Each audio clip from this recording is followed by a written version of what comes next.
Welcome to the Georgia Museum of Art's Spring Open House. I'm Kathryn Hill, the Associate Curator for Modern and Contemporary Art, and I'm delighted that you could be with us here today. We've had a full slate of programs starting this morning with our Family Day activities, our Artist Talk today with Boramie Sao and Ciel Rodriguez, and the We Too Are Made of Wonders opening reception to follow. We were sad to reschedule the opening due to the ice storm, but I think this weather is a bit more enjoyable than those chilly below freezing temps. The museum staff is thrilled to present two temporary exhibitions this season, as well as a refresh of our post-war galleries spanning the 1940s to 1970s. What's so special about these exhibitions, Shack's Stories and Spirit, Beverly Buchanan's Art of Home, and We Too Are Made of Wonders, is that they're primarily pulled from our permanent collection holdings. It's been an absolute delight to see works that don't often get the limelight come out, to introduce new acquisitions, and to bring back some fan favorites. Both temporary exhibitions will be on view in our upstairs galleries through June 28th, so we invite you to not only see them today, but to come back again, as I'm sure you'll find something new. I'm just here to give an introduction today, and I'll try to do so fairly briefly. But first, I want to thank everyone who has worked with us tirelessly to not only make today happen, but to make the exhibitions upstairs a success. We'll start today's conversation with a short introduction of how Boramie's work came into our collection. And then Ciel will give context for the exhibition, and Boramie will join Ciel for a conversation about her work and her inspiration. Shortly following the discussion, we'll open it up for questions, and then continue the conversation with some sparkly bubbly and the reception to follow. Today's feature artist talk is with California-based painter Boramie Sao and Ciel Rodriguez, the curator of We Too Are Made of Wonders. As curators, we spend a lot of time with works of art in our collection, and sometimes when the stars align and the opportunity is right, we get to add new works to the collection. Such is the case with Boramie Sao's painting, A Dark Night of the Soul, Part 1, Lightness. This painting entered our collection in 2023 through a very generous donation, and this work in particular offered the museum the chance to see our current collection through a new lens, as well as create the opportunity to engage with a new-to-us artist. On October 14th, 2024, the US sent a poem to space. In Praise of Mystery, a Poem for Europa, accompanied NASA's Europa Clipper spacecraft, which will travel 1.8 billion miles to study Jupiter's moon, Europa. The spacecraft's mission? To study the surface of this moon, which is thought to have a salty ocean beneath its icy surface. Lamone's poem, In Praise of Mystery, will reach this moon in April 2030. Poetry is an important element to this exhibition and artist talk today, and so I thought we would take a moment to listen to Lamone read her poem aloud for inspiration. In Praise of Mystery, a poem for Europa. Arching under the night sky, inky with black expansiveness, we point to the planets we know. We pin quick wishes on stars. From Earth, we read the sky as if it is an unerring book of the universe, expert and evident. Still, there are mysteries below our sky, the whale song, the songbird singing its call in the bough of a wind-shaken tree. We are creatures of constant awe, curious at beauty, at leaf and blossom, at grief and pleasure, sun and shadow. And it is not darkness that unites us, not the cold distance of space, but the offering of water. Each drop of rain, each rivulet, each pulse, each vein. O second moon, we too are made of water, of vast and beckoning seas. We too are made of wonders, of great and ordinary loves, of small invisible worlds, of a need to call out through the dark. And so after reading this poem, I started looking through our permanent collection for artists that were responding to similar themes present in Lamone's poem. Artists looking at the night sky, the universe, scientific mysteries and discoveries, awe and wonder, the solar system, and more. These are just a few of the works from the collection on display upstairs in the exhibition. On the left, we have Robert McCall's Launch from the Apollo Story series of prints from 1973. In the center, we have a porcelain vessel by Yoshiro Kimura. And on the right, one of my favorites in the show, John Bigger's Stargazers from 1988. Humans, and in particular artists and writers, have been fascinated by the sky for millennia. From the early belief of gods in Greek and Roman mythology to 19th, 20th, and 21st century astronomers, cosmologists, scientists, and mathematicians. As you all will see as you visit the exhibition upstairs, poems are used as a guiding light throughout each gallery to embody humanity's collective interest in the night sky and the stars. Moving through a galaxy of various connections, this exhibition considers how artists and poets explore and respond to the universe around them, encouraging us to be curious and engage with a sense of awe and wonder at the world. And today, we're so lucky to have one of those artists joining us. So with that introduction to the exhibition, it's my absolute pleasure to introduce you all to our visiting artist, Boramie Sao.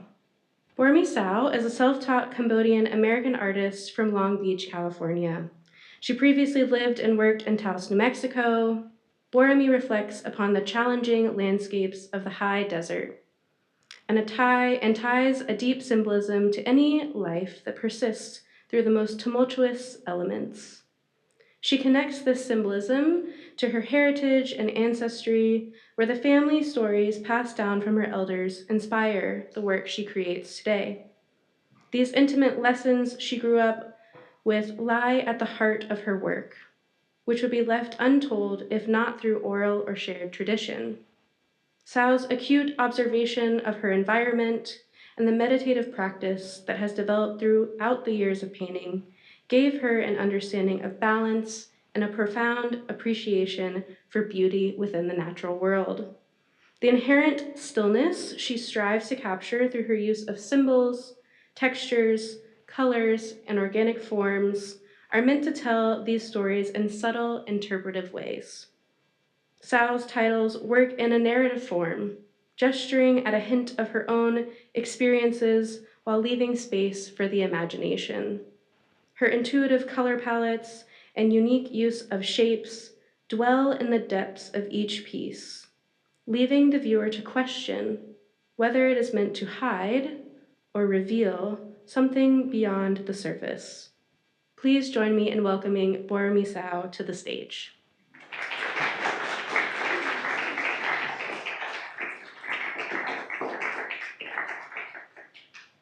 All right, well, welcome, Boramie. We're so glad to have you here in Athens today.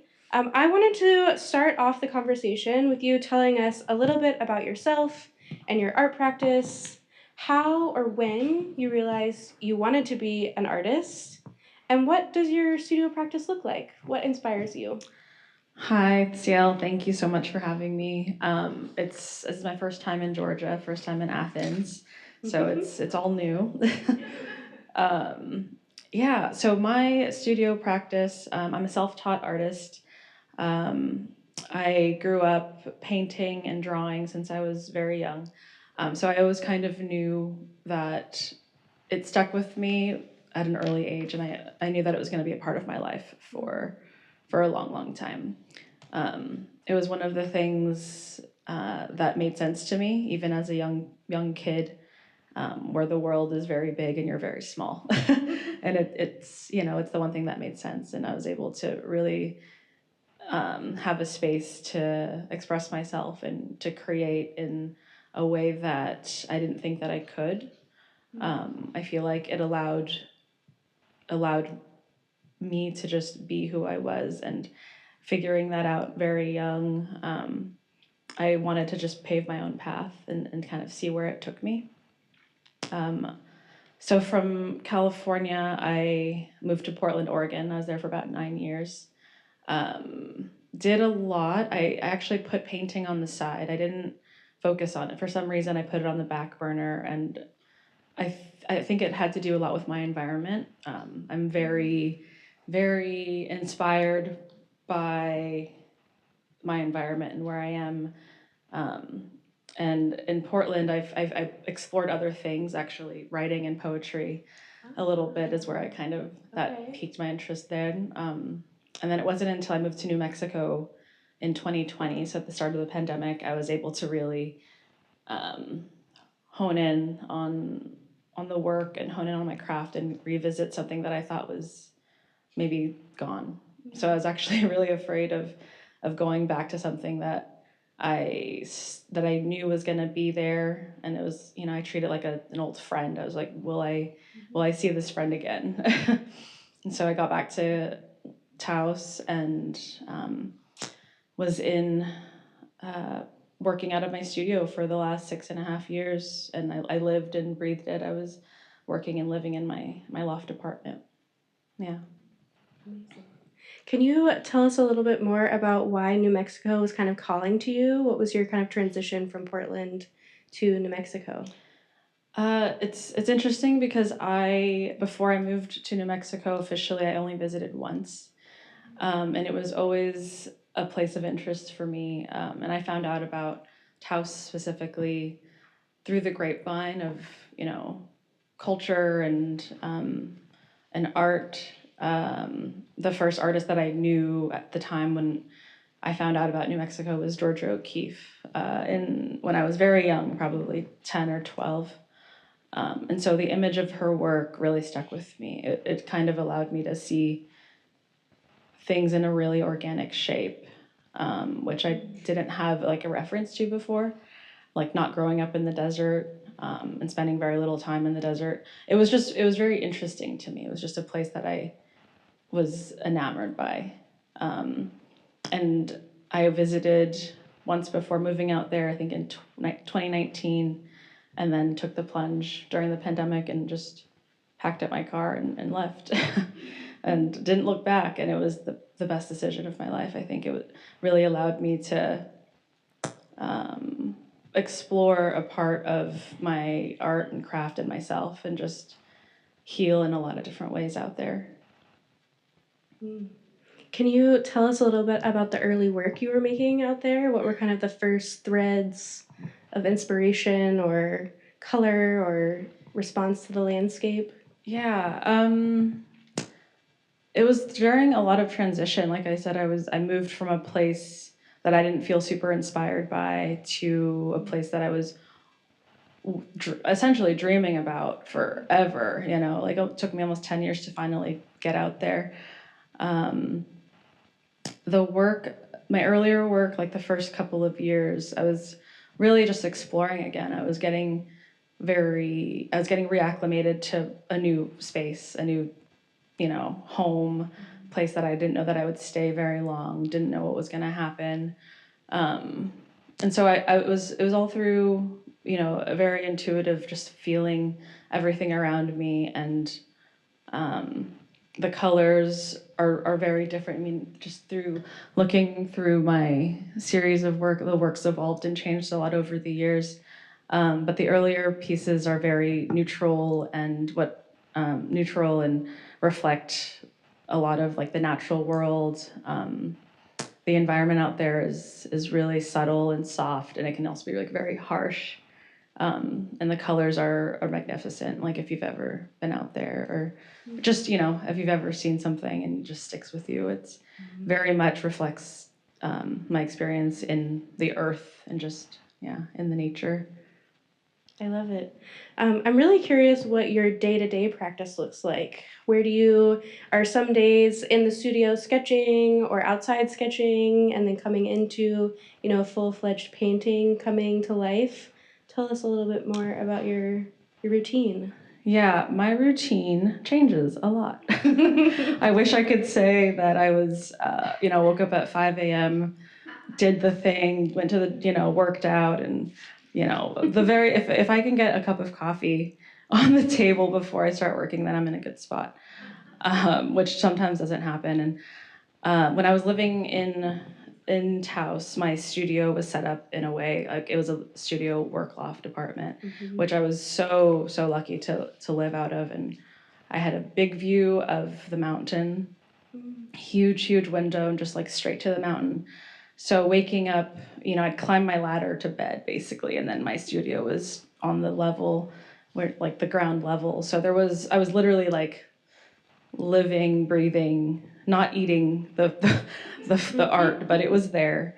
So I couldn't escape it. So more often than not, I was sketching all the time. I'd take my sketchbook with me, and it was, wherever I was, whether I was traveling or at home, whether I was in Taos, whether I was visiting family in California, I always had my sketchbook with me. And it's just it was a way for me to just record a feeling versus anything, and just for me to remember exactly where I was.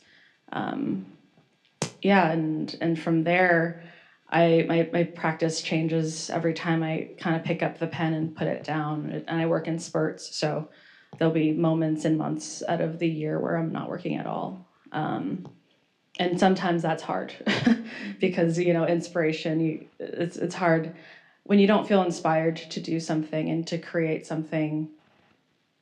The work doesn't translate. And I've tried to push myself sometimes and, hide the noise a little bit, and it just doesn't work. So I go with my intuition most of the time. I'm curious, do you ever do like site visits where you're like, I'm going to go see this landscape because it's going to shake up my routine or inspiration when you are kind of stuck in those ruts? Yeah, I do.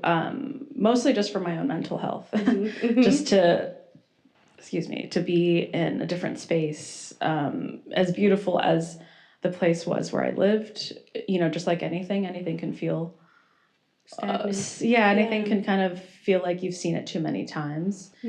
And I'll go to places. There are a few of my favorite places that I would drive out to. But just for me, like, inspiration that sparked something new really came from unplugging and actually not trying to find that inspiration. It usually just kind of happens when you're doing something like when I'm driving or something, like really kind of normal tasks. But on those days where I have more time, I definitely try to find myself in a different space to change my thinking and my headspace. I love it. Let's move on to the second question. Let's talk about the two works that are on display in the exhibition. A Dark Night of the Soul, Part 1, Lightness, and Part 2, Darkness. They're diptych paintings or companion paintings. How do you like to call them? I like companion paintings. That's nice. I do too. So tell us a little bit about how this work originally came to you, and the idea of kind of painting two canvases that mirror each other. So Dark Night of the Soul. I'll start with the title. It holds a lot of weight to it, and I feel like as an artist, or just, I guess as a person, anybody living in this world, I feel like we all go through these times in our life where it's very transformative, and it can shake you up, whatever that is. I'm sure we can all think of something. And while I was painting, the first piece was Lightness, and I didn't have the intention actually to paint a companion piece, although it was until the end of the painting where I was nearly finished with it, where I was just looking at it, and I was like, there needs to be something else. Like, it was finished, and for me, like, it was finished, but I was like, there's something missing. And a lot of my work lies in trying to find the balance, creating a balance, whether that's through color, whether that's through the actual shape and the weight and the feeling. And for this one, it's the first diptych that I've done intentionally. I normally before these two pieces, I never painted anything twice. I really tried to challenge myself and staying in the same realm and staying in the same world, but really just doing it once. And I don't have like hard rules for myself when I'm in the studio, but that's one that I was really adamant about at the time.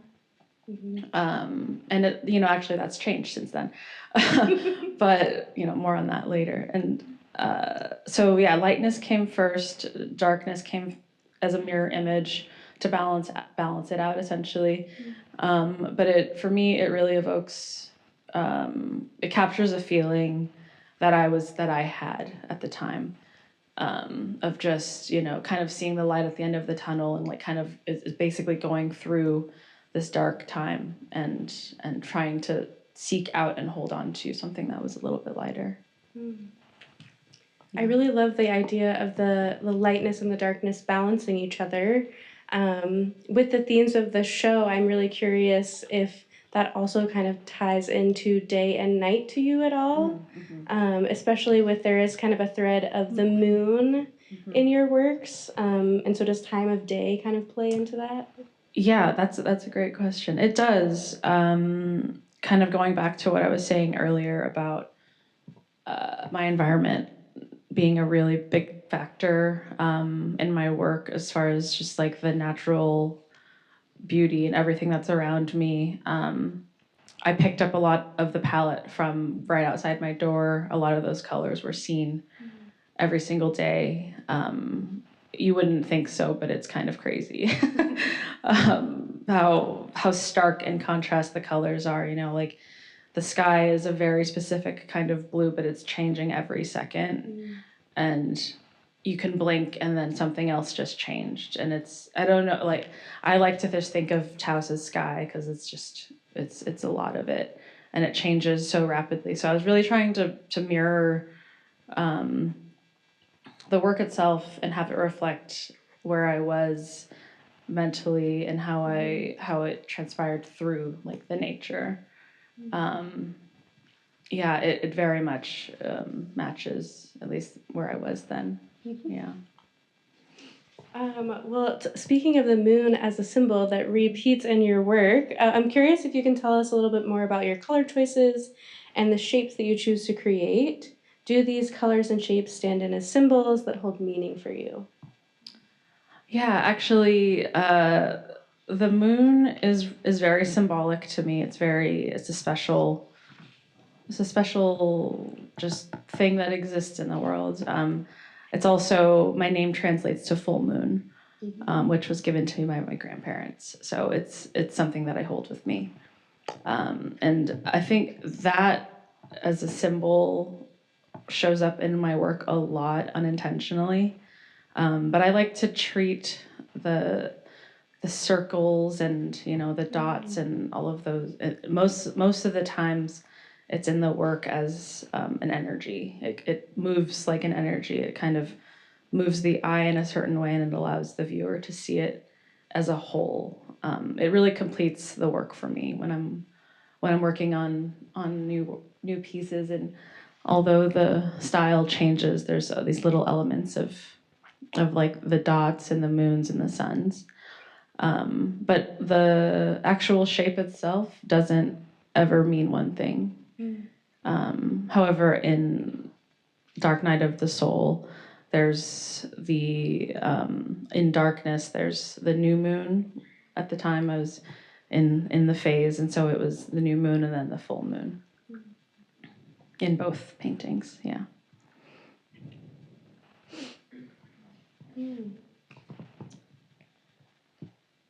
I'd love to talk a little bit more about color. You said you were kind of inspired by the colors that were right outside your door with lightness. Maybe kind of between the earlier work and the new work now, how is color kind of shifting in your practice? I work very organically and intuitively with my color palettes. And there are certain colors that I won't use for a collection or a painting. I feel like every color has its time. For lightness, that was the first time that I'd used a really rich, dark forest green. And I think it's such a powerful color. There are moments where I feel like a color needs to be where it is, but not everywhere, not all the time. And so that was my first time I used green. And then after that, like 2-3 years that followed, I didn't use green at all. I went from a palette that you can see from Dark Night of the Soul, those really soft with stark, in contrast with the blues, and like tiny little hints of, you know, contrasting colors, to a primary color palette of mostly red, blue, a little bit of yellow and white. And then I went from that to a black and white palette. And before that time, I never used black, which to me is also a really powerful statement, is using the choice of black. So it was uncomfortable for me at the time, but it felt really natural, and it worked for that time. And now it's shifting into a lot softer palette, which it's bringing to attention a lot more colors that I've never touched before either. I feel like I'm it's just telling me what to do, you know. I have like little control over it sometimes. Yeah. Along the same note, I'm kind of wondering about your use of space, kind of like metaphorically, but also physically within the composition. You know, in the earlier works, you do have a lot of negative space, kind of letting all of your shapes and colors breathe, and kind of the energy of them kind of reacting to each other, comparatively to A Dark Night of the Soul, which is very kind of compact with shapes, and lots of gradients. What was the question? Sorry. really just thinking about how your compositions have changed, kind of with negative and positive space. Yeah. Like I said, this was from 2023, a solo show I had in LA. And this collection was really fun for me, actually. It is a lot lighter, and there is a lot more space. And I was in, I don't know, I guess the easiest way to describe it is what I'm influenced by at the time. I was in a lot, it was summer, you know, I was in a lighter space, headspace, and I was really attracted to these primary colors, and I love seeing where I can go with what I have. You know, these shapes here in Marionette, that's the title of this painting, really just, it came to me as I was doing it. It's hard to describe, honestly. It just happens sometimes. Yeah. Yeah, well, I love how earlier in the conversation you were kind of saying that it really is capturing a feeling, and sometimes color and shape are easier to describe that than trying to describe it in words to an audience. Yes. So we'll let some that's of the a good way to put it. speak for itself. Yeah. Well, my next question, I'd love to turn to the connection to poetry. As you know, there are 5 poems in the exhibition, and I was so excited to learn that poetry is such an integral part of your artistic practice, both as inspiration for you, but also as a writer and poet yourself. Can you tell us a little bit about your relationship to poetry? Yeah, like I mentioned before, when I was in Portland, I explored everything besides painting, which was strange now that I think about it. But I was really exploring like every part of what inspired me, which growing up, I wasn't exposed to art until I really looked for it, and until I did it because it felt good and because I needed to, and I knew that it was going to be a part of my life forever. But I was just big on music and big on words and big on poetry, and that also kind of felt very natural to me. And so, the poems that I would write were just kept for me, and a lot of that sparked up images that I was able to turn into future work. And yeah, I worked at a publishing house for a little bit in Portland, and that was really interesting too, because I was on the other side of it where I was just absorbing the work in a different kind of way. And it ends up just coming out in different ways when I'm actually in the studio. So I'm gonna read a poem. I don't know if I should read the one that I wrote or one that I'm inspired by. This. Let's see. Huh? Well, we could do both. Okay, let's do both. Okay. This is titled "The Moon Wakes." Oh, sorry, "The Moon Sails Out," by Federico Garcia Lorca. When the moon sails out, the bells fade into stillness, and there emerge the pathways that can't be penetrated. When the moon sails out, the water hides Earth's surface. The heart feels like an island in the infinite silence. Nobody eats an orange under the moon's fullness. It is correct to eat, then, green and icy fruit. When the moon sails out with 100 identical faces, the coins made of silver sob in your pocket.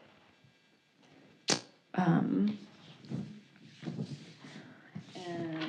this next poem is one that I wrote in 2017, 3 years before I moved to Taos, and that's how much obsessed I was with this place that I never lived. That just shows, yeah. It's titled Taos. Taos calls like a fire burning, round the ring of old time passing. Whispers of smoke hum in the distance, linger on through barren gamble oak and aspen. Blurred signals of embers dancing as dust and ash rise with no clear path to walk. I settle upon every broken trail I left behind. Night sky opens his cosmic mouth with a howling. I hear nothing but the big belly laugh, ache through millions of speckled white teeth. I wink at my own shadow crossing the moon's light as she keeps me quiet and small. Stand still. Wait for the soft cast over tomorrow's longing.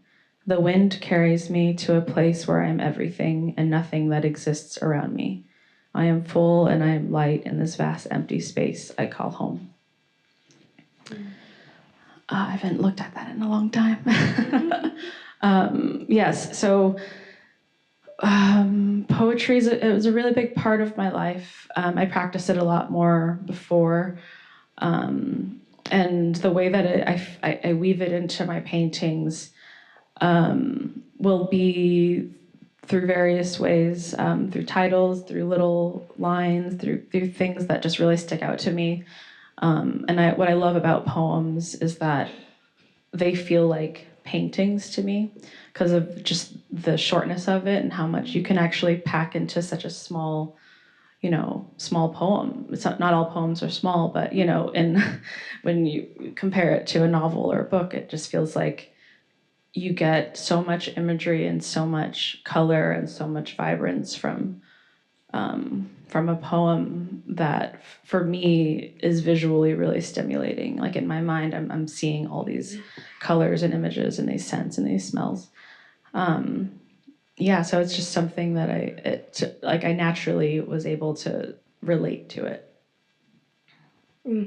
That's so beautiful. I do think that is kind of the power of poetry, is that it really activates all your senses, but within your kind of internal dialogue and your imagination. And so that's such a beautiful connection to your practice. I think I have one more question, then we'll open it up to the audience. This last question is about collaboration. When I was doing a little research into your artistic practice, I saw that you did a collaboration with a ceramic artist, Robert King, I think is his name. Yes, Robert King. And the collection here at the museum has a lovely growing collection of ceramics, and there was one piece in particular that I saw that kind of drew me to that kind of connection. So it's kind of close to darkness in the exhibition. I saw that, yeah. And so I'd love to hear more about that project with Robert King. Yeah. Robert King is a ceramic artist based out of Galisteo, New Mexico, which is about 20 minutes out of Santa Fe. We met as friends, and we connected through our art and our practice. I used to do ceramics, not very good, but I really loved it. I did it for a few years, but he's a master at his craft. And at the time, I want to say we started talking about a collaboration, kind of like as a joke. It wasn't too serious, actually. We were both in transitional spaces as far as our work. He was about ready to open up a gallery, which is now his gallery. It's opened since then, called Duende. And our transitional phases really played a big part in this, because I was at the time stuck creatively. I felt really stuck. I felt like, oh God, I got nothing left in me. Like nothing's coming out. And I think the pressure of that alone can really stifle you. And so I'd go over to his place, and we would talk about art, and he would show me his collection and his ceramics. And this is going to sound silly, but I was holding an orange in my hand, like an orange peel. And it was just like a little clementine, and it just gave me a shape of one of the vessels that we ended up working on together. Yes, I saw the picture of that. And when you were reading that poem, I was like, oh, oranges are like a through line. Yeah, here. which is funny. But we decided to work on a couple of pieces together, not even with the intention of showing it, knowing like we both admire each other's work, and I sketched out the images for the ceramic sculptures. He was able to craft it, and then I finished it with like the glaze. And collaboration isn't something that I normally dive into as a solo artist. It's actually really challenging. Not that I've ever been closed off to it, but when it works, it works. And my fascination and interest with ceramics and his appreciation of painting, it really worked. So we just kind of went with it. And basically we worked on I think we finished 4 pieces together. And then it was a part of the opening show at his gallery. It was the first show that opened, which turned into a show kind of by accident. So it was my paintings, his ceramics, and then our collaboration pieces, which was it was cool to see how it can translate in different ways and how it speaks to each other through, a physical, like very tangible, touchable thing, to a painting on the wall, and to see that, it is possible to work beyond the surface, and actually kind of dive in a little bit deeper. And yeah, all that to say, it wasn't planned. It turned out great. I loved it. Yeah. Is there kind of something that you took from that experience of collaboration and kind of weave into your practice now at all? Do you see kind of like an echo of that experience, even when you kind of return to the studio, maybe just after? What I loved about that experience, aside from like the finished work, was the ability to collaborate, just to speak with other artists and Robert, and it can be a very isolating job. It's something that isn't super. You're in your studio, you're working. Like, who are you talking to? Nobody. And so for me, I was really seeking that connection.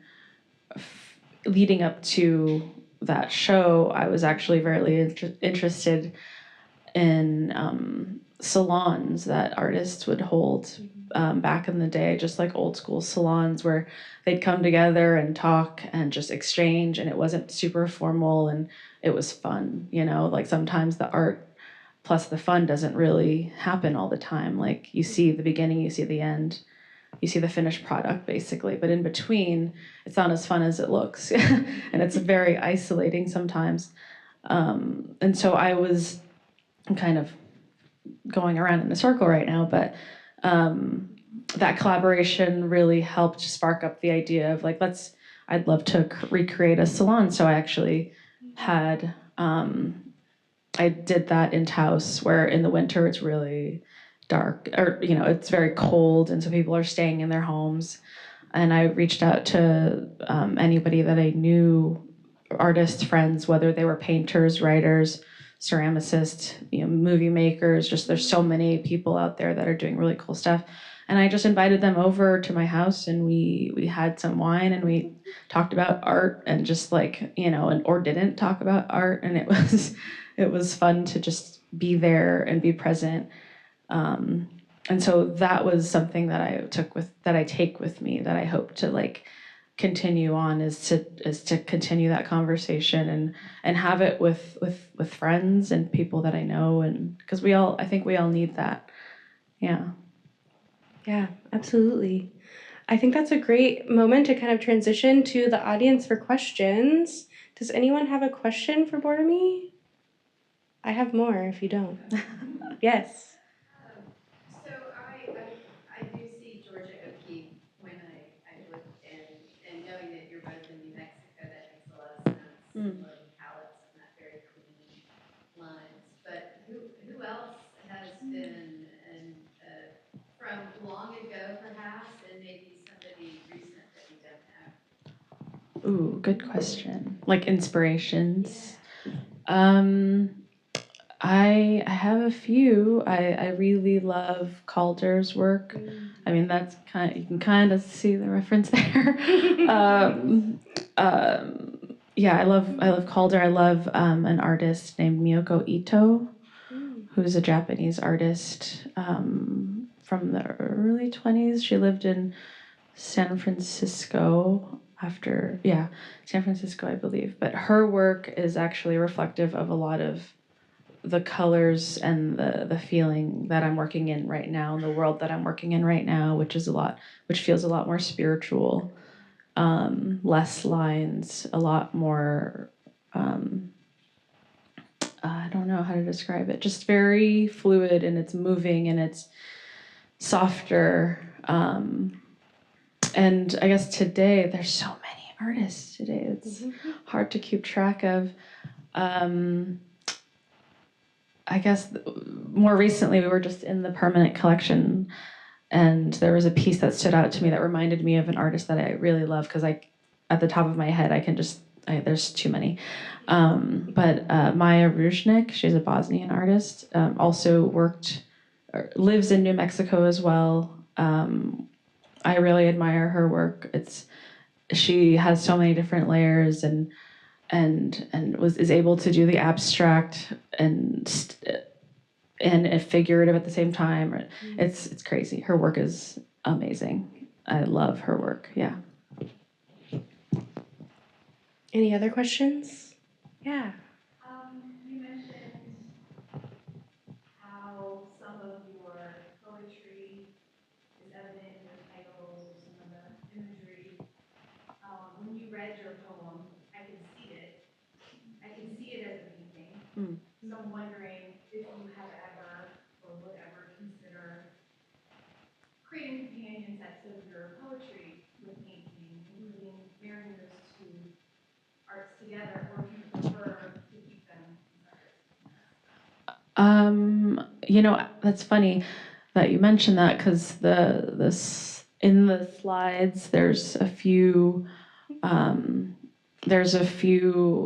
images from the gallery with the white walls, and the title of that show is called Ode To, and it actually was it was a solo show of my work, but based off of my poems.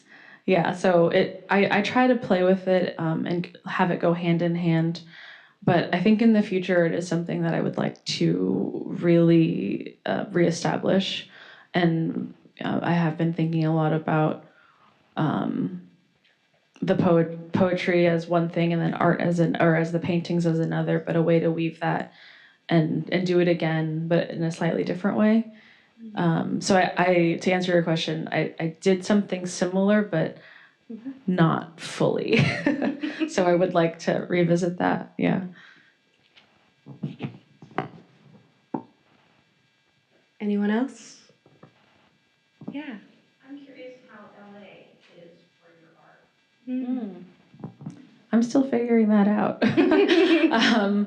No, so I grew up in Long Beach in California, and I was gone for 15 years, and a portion of that was in Portland, a portion of that was in New Mexico. And since I've been settling into my studio the last 2 months in downtown LA, and it's again another transition, and I'm seeing the work change already. Going back, when I'm all set up, and the thing that I was intentionally going to work on that I left in New Mexico, I'm doing it here, and I'm having this moment of like, can I do this here? So it's been interesting because, like I said, I work in collections and in spurts, so I'll take some time off and I'll go back to it, and then the collection will happen in that time frame. And I also kind of work in bookends, so the last piece of the last collection informs the next collection in a really subtle way. And the work, being in LA is great because there are so many artists and there's a lot of connections and things like that. So the proximity is fantastic. The work for me, it's changing. Like the work that I've been working on in the last month, has changed a lot. Even the scale. This is a pastel and it's very small, but a lot of the work that I made previously was very large. They're about 4 to 5 feet, 6 feet, a larger scale, and I'm playing with scale right now to where it's pared down a lot smaller. And in that same way, like I said about the poetry, it's actually been, you think like bigger is better, but actually, in my mind at the time, I was working very large, and I've been playing a lot more with scale, going from small to medium to large, at least relatively, and playing with the smaller size, which I'm doing right now in LA, is very challenging. And that's what I'm working on. I'm working on a lot smaller pieces, and I'm staying in a different kind of. I'm staying in the world that I was in before, but it's shifting. So yeah, being in LA is changing my work already. Yeah. Kate, how are we doing on time? About 3 more minutes. Okay. Yeah, one last question. Okay. Wrap us up. I'd love to know a little bit more about materiality in your work. It seems like you're moving between oil and pastel pretty fluidly these last few years. Yeah. I'm really curious how that material is going to be changing the work you're doing and if it will change your work moving forward. Yeah. As far as materials goes, and the texture is something that I really, really love. It's hard to share in images and in photographs, but the way that I treat my linen and the way that I treat my materials is to keep as much of the texture as possible, so that it's not too shiny, it's not too polished, or like that's just what is inspiring to me. And the pastels, it's something that I used as a way to sketch. I use pastel in my sketches. It's the closest, and for me, it's the closest in color matching to my oil, which it's worlds apart as far as dry pastel and oil paint.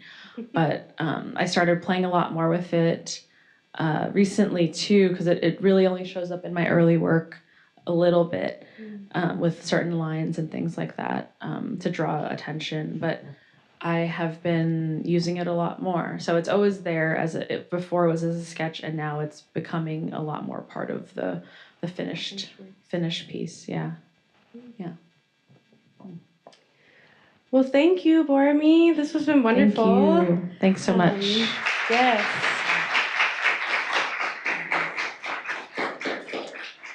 Before I let y'all go, I just wanted to say thank you to everyone at the staff, everyone at the museum, and all of the staff for helping plan the exhibition and this event. Thank you, thank you, thank you. I also want to invite y'all to the reception after this, celebratory reception in the lobby. I believe there are still tickets available if you don't have one already. And we are open until 7 p.m. So if you haven't seen the exhibition yet, please make your way upstairs and go see the work. And thank you all so much for coming to the Georgia Museum of Art on your Saturday.